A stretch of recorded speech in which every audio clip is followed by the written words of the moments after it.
Hola a todos. Me llamo David y me dedico a crear el clima perfecto en vuestros espacios. Ya sea para combatir el frío o el calor, tanto en una vivienda como en una instalación industrial, siempre estoy listo para ayudar.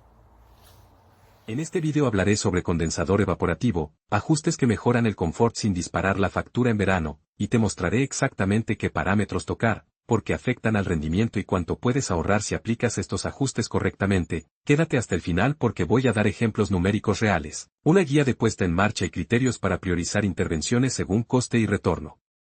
Empiezo por explicarte de forma clara y práctica qué es un condensador evaporativo y cómo su funcionamiento afecta tanto al confort interior como al consumo energético. Un condensador evaporativo intercambia calor entre el refrigerante y el agua que se evapora en su superficie, usando flujo de aire forzado. Esto reduce la temperatura del refrigerante a través de la transferencia de calor latente del agua, lo que permite al sistema de refrigeración operar con menor presión de condensación y, por tanto, con menor trabajo del compresor y menor consumo eléctrico por kW de frigoría producida. Esa reducción de presión de condensación es la clave para entender por qué ajustar un condensador evaporativo puede mejorar la eficiencia y simultáneamente mantener o mejorar el confort.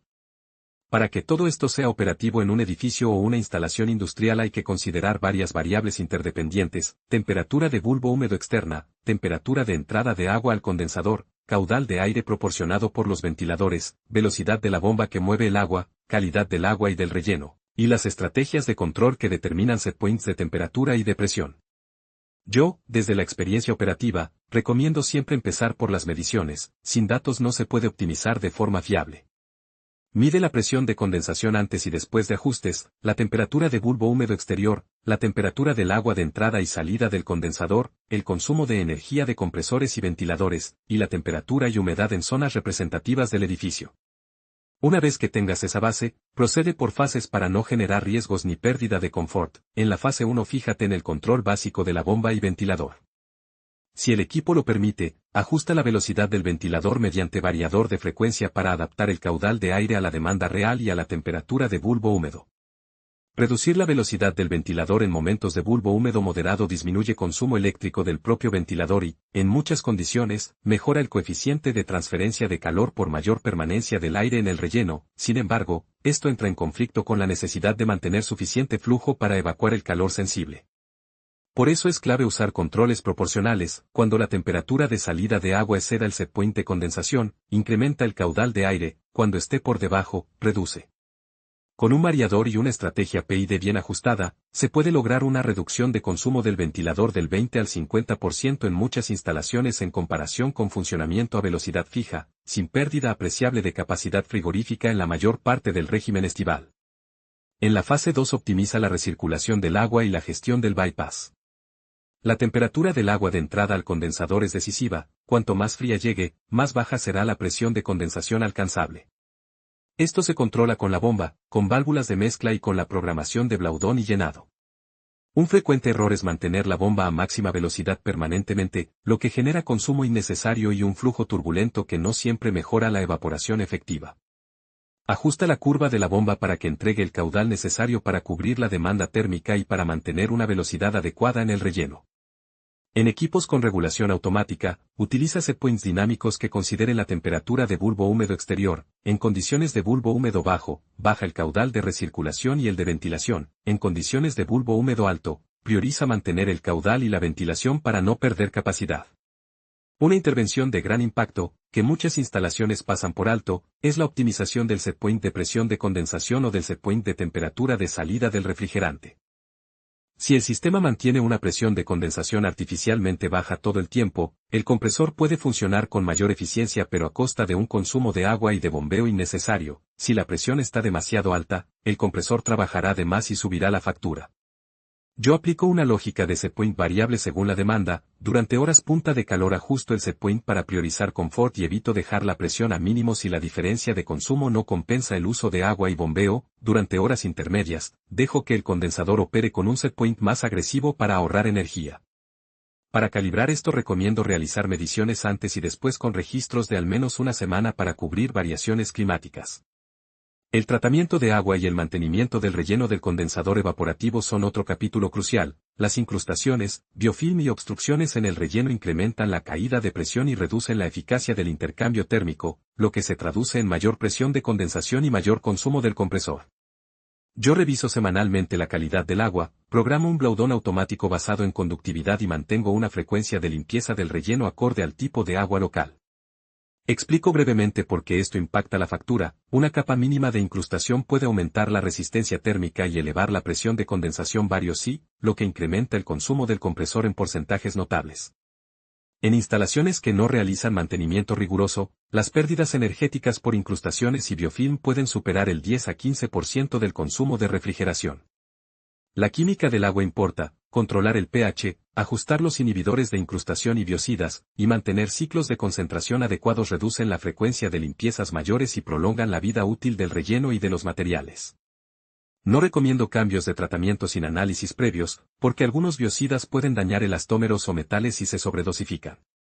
En términos de confort hay que entender que un condensador evaporativo no controla directamente la humedad interior, pero sí condiciona la temperatura de suministro del sistema frigorífico. Por tanto, los ajustes que mejoran la eficiencia del condensador permiten al sistema mantener temperaturas de suministro más estables y evitar picos de temperatura que afectan la sensación térmica.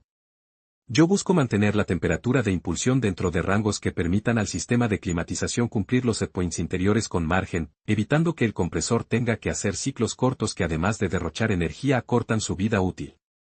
Hablando de ciclos cortos, otro ajuste que aplico es la optimización de la lógica de arranque y paro de compresores y ventiladores. Implementar un anticiclado con tiempos mínimos y un control de staging gradual reduce el número de arranques y evita picos de corriente. Esto se traduce en ahorro directo y en menos desgaste mecánico. En instalaciones con varios compresores, la estrategia de staging y el control secuencial con setpoints escalonados basados en la demanda interna y en la temperatura de bulbo húmedo exterior suelen dar mejores resultados que simples on/diagonal off por estadística de temperatura. Ahora, quiero ser concreto y darte números de ejemplo para que visualices el impacto en la factura.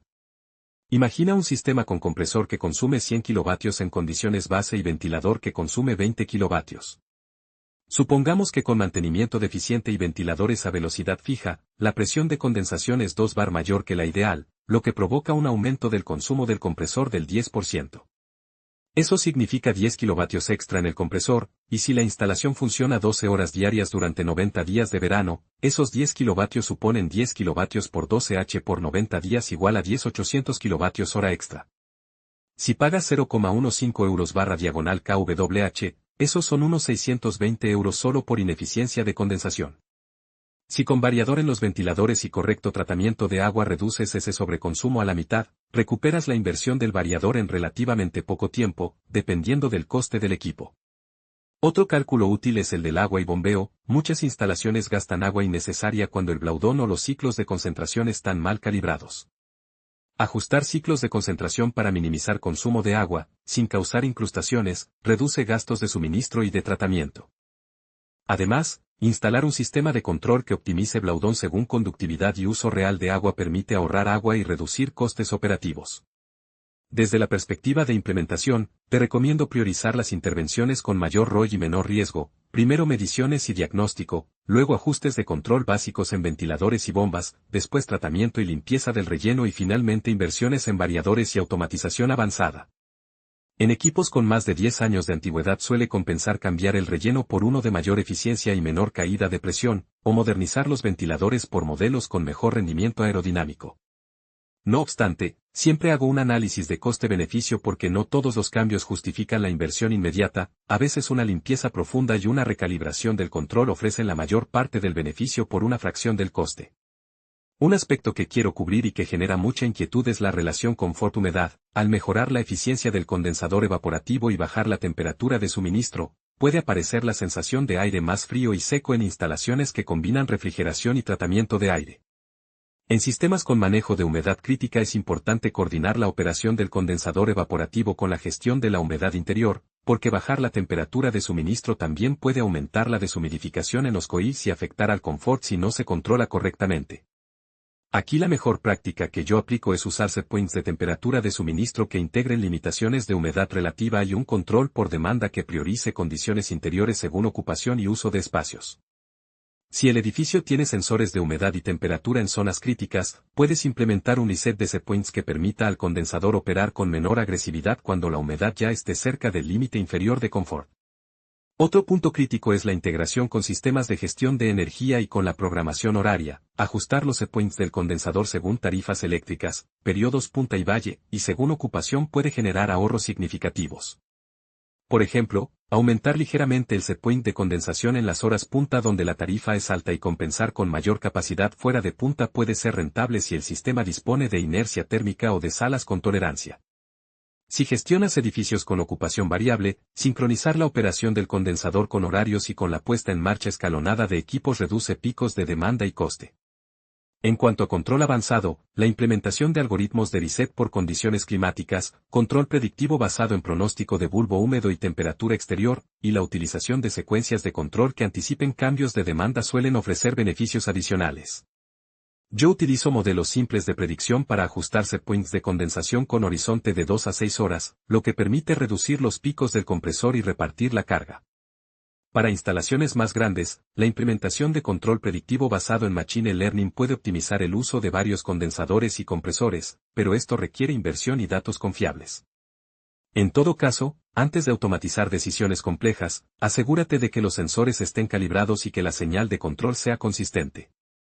Un sensor fuera de rango puede hacerte más daño que bien. La verificación y el comisionado tras cada ajuste es parte del trabajo, registra consumo energético, temperaturas y presiones durante al menos una semana para comparar. Esto permite evaluar si los ajustes han logrado reducción de consumo real y si la calidad del confort interior se mantiene o mejora. Si detectas oscilaciones o pérdida de capacidad, vuelve al ajuste anterior y revisa variables como suciedad del relleno, bombas parcialmente obstruidas o fallos en variadores. No subestimes el factor humano. Capacitar al personal de operación para que entienda las lógicas de control y las prioridades operativas es esencial para mantener los ajustes en el tiempo. He visto muchas mejoras revertidas semanas después porque un técnico sin explicación volvió a programar valores antiguos. Documenta cada cambio y su motivo, y deja instrucciones claras para contingencias. Por último, algunas recomendaciones prácticas que siempre comunico cuando asesoro: realiza limpiezas y revisiones de mantenimiento antes de la temporada de verano, verifica el funcionamiento y calibración de todos los sensores relacionados, considera la instalación de variadores en ventiladores y bombas si tus curvas de demanda son variables, optimiza los ciclos de Blaudón y el tratamiento químico del agua, y utiliza estrategias de setpoint dinámico que tomen en cuenta la temperatura de bulbo húmedo y la tarifa eléctrica. Asimismo, prioriza las intervenciones según impacto y coste, empezando por las más bajas en inversión y mayor en retorno como limpieza, calibración y ajustes de control simples. En resumen, la mejora del confort sin disparar la factura pasa por una combinación de medición rigurosa, mantenimiento preventivo, ajustes de control inteligentes y, cuando corresponde, actualizaciones tecnológicas selectivas. Con la metodología que te he contado puedes reducir consumos significativos y mantener o mejorar la calidad térmica interior. En muchos casos la inversión se recupera en meses o en pocos veranos. Si quieres, en próximos vídeos puedo mostrar casos reales con datos antes y después, diagramas de control y ejemplos paso a paso de puesta en marcha de variadores y lógica PID aplicada a ventiladores y bombas. Por ahora, toma las mediciones, prioriza la limpieza y el ajuste de control básico, aplica un enfoque por fases y no olvides registrar todo para poder cuantificar los ahorros y justificar inversiones futuras. Gracias por haber visto este video hasta el final. Espero de verdad que os haya resultado útil. Dejad un me gusta, solo si realmente os ha gustado el contenido y, si creéis que hay algo que podría mejorar, contádmelo en los comentarios. Me interesa conocer vuestra opinión. Y si este tema os apasiona, no olvidéis suscribiros al canal para no perderos los próximos vídeos. Hasta la próxima.